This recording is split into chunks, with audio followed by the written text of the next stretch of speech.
You have to check this out. It's the ultimate van tour of an off-grid unit. It talks about solar panels, batteries, how to hook it up, sleeping arrangements, cabinets, flooring, everything you need to see and what you need to know. It's coming up now.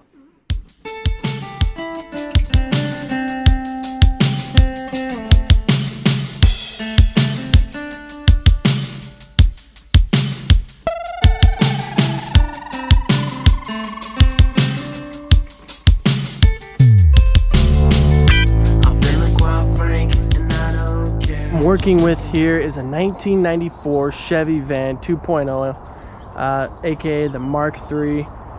Don't know how that all comes into play. Basically, my mechanic said it's a G20. It is a low top.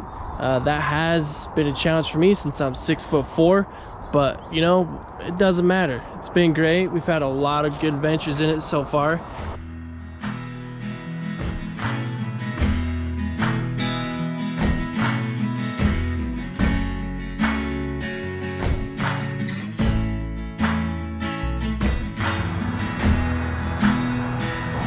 I guess we'll start off with the outside, and this is all painted on. This gray here, this darker gray. There's a lot of rust spots. Like there was a rusted spot here. It's rusted out. I have other YouTube videos kind of showing that. Also, right here was rusted out, so I actually had to weld a metal piece in there to fill in the hole, and then use Bondo to kind of cover it up and smooth it out. The Wave was kind of like a little last-minute design that I decided to do, and it's I think it's cool. Each side was very unique, as you can tell. Like this Wave's actually a totally different color, but you know, similar concept. This side had a lot more rust, a lot more damage I had to work through. It was definitely challenging.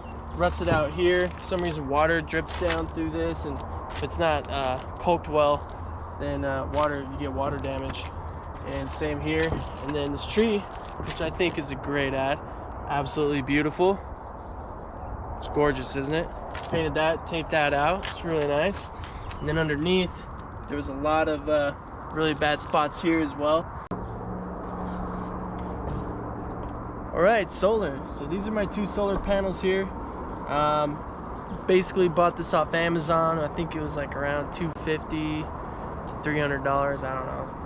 200 to 300, and these have been great. They've mounted on pretty easy. It came with the control panel that controls the power and how you connect it. Came with some splices so you could splice the wires together, and it was really, honestly, not as hard as I thought. It was really intimidating, but just jump in and go, you know, full blast. These guys right here, this is actually for like the Harbor Freight shed, so I use this for some extra resources for light, so I'm not just pulling all of my energy off my battery.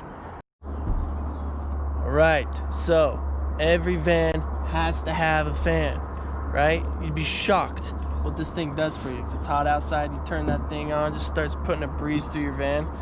Man, game changer. AC would be nice, but this is good. But it's a great piece, caulked the bottom. Yeah. Not too bad, just a little bit of wiring. All right, now let's take a look inside the van.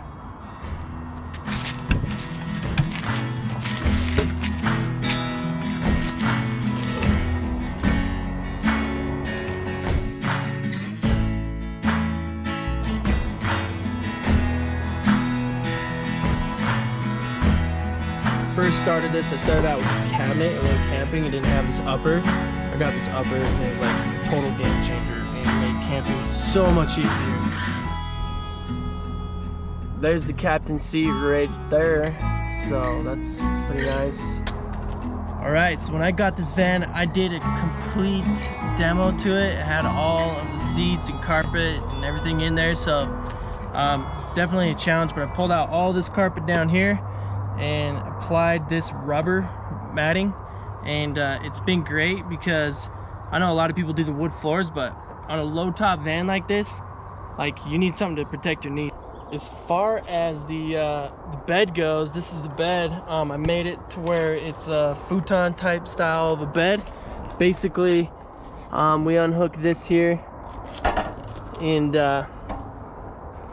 You know, I've got it so it's really tight, so it stays on, but whoops, jerking the camera.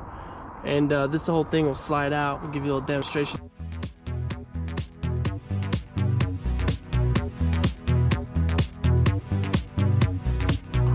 Underneath here is a little bit of storage. This is storage that can always be there. Obviously, I could keep this bed out at all times, and if I did that, I could use all the storage underneath and maximize that. But I do like to be able to change this into a bed and a couch, because it just adds so much extra room when you need it. And especially when you have 2 people sleeping in here, it just makes the flow so much better, because otherwise it's kind of tight. Is the paneling I used, and it's basically just wood paneling. It's not just kind of purchased it and did long ways, which I think looks really sharp. Obviously bought this. This was actually from the original van, so it's one of the Easter eggs in here. Has a hook up here to hook stuff up. It's really cool. Actually, when I turn the lights on, this lights up. It doesn't light up enough to do a dang thing, but it's just a really cool piece. This pine paneling was about, I don't know, like $25 a pop, and it came with 6 or 8 of these slats here. And so I spent probably like 125 bucks, somewhere in that neighborhood, purchasing it and putting it in there. It's really thin, easy to work with, but it's nice, you know.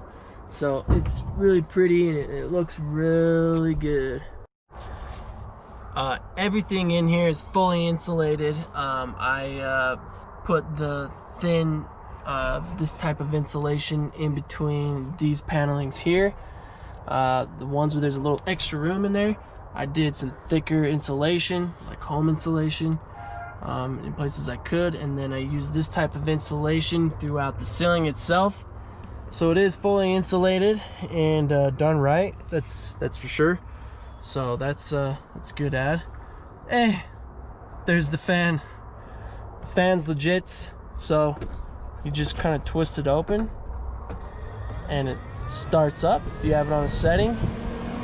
Woo! That breeze feels good. This is the sink. Sorry, it's probably a little dirty, but that just pumps water out, and I'll kind of show you how the sink functions.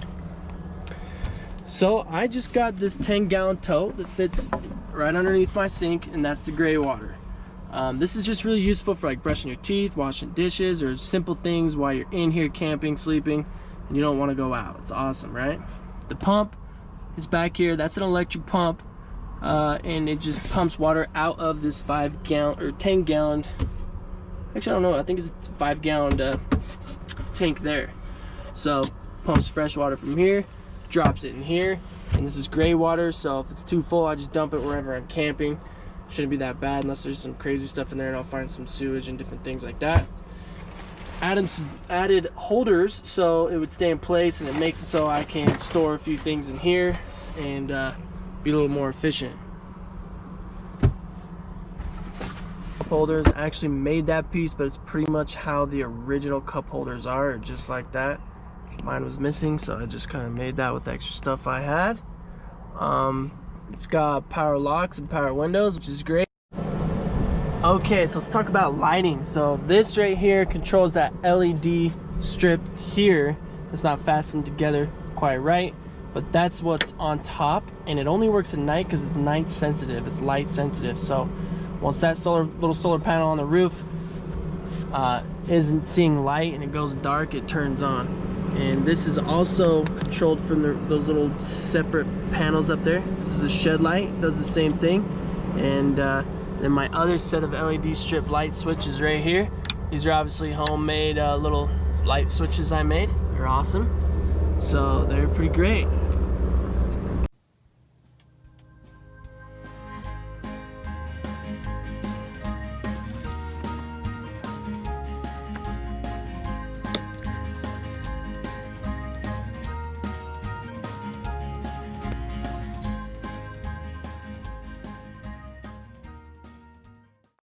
Alright, we're going to turn the sucker around so we can show you the sink. Pull it forward, grab the swivel, watch your fingers, and then manage your way around. Just like that. Not bad, huh? Yeah! So the kitchen's pretty awesome. Purchased these cabinets at a restore. So I got this from a restore. I chopped it and curved it to fit this, and put it in there. So if you can see back here, there's little wood slats that I had to attach to this to like really mount it against the wall, so this is really sturdy. We got this one area. I just keep stuff in there all the time. It's really nice. Got plates and a little bit of food. And then I try to keep toiletry and different stuff in this one, like toothbrushes and stuff. This is a kitchen, so this actually works. Kind of fun. This coffee maker I have an outlet over here, so I just plug that in, make the coffee every morning, and it's great. So a lot of this is like I cut pieces from this main cabinet down here and was able to make this piece here. This is like a little shelf to hold just simple items like dog leash and different things. This is actually a drawer that was out of this. This is actually a drawer that would pull out. So I use this as a shelf to kind of hold stuff. So it's pretty chill. This is my inverter. It basically makes it so I can use a plug-in, which is nice, and it has USB. When this is on, it's working all the time. It pulls energy from this battery that I store right behind the seat. Worked out to be the best spot. Back here is your solar power controller. Basically your solar panels connect into this controller. There's indications on here, you probably can't see it, but those are solar. This is from the solar, and that black one's from the solar. And then these two go directly into my battery, and it controls whether or not it's charged or not. And you can see on there that what it's doing, and it says my battery's full. It's really nice. This is how I organize some of my wires down here. I can't remember what these are called, but I just applied, you know, positive and negative power to it, and then all those connect to all my lights and anything else that needs power, my sink, my fan. So all of it gets directed out of that module there. You definitely wouldn't want to touch, you know, that together. It'd probably shock you pretty good. So and I basically ran everything inside the back of this panel up into this switch here, and then it runs back here, kind of connects to everything else.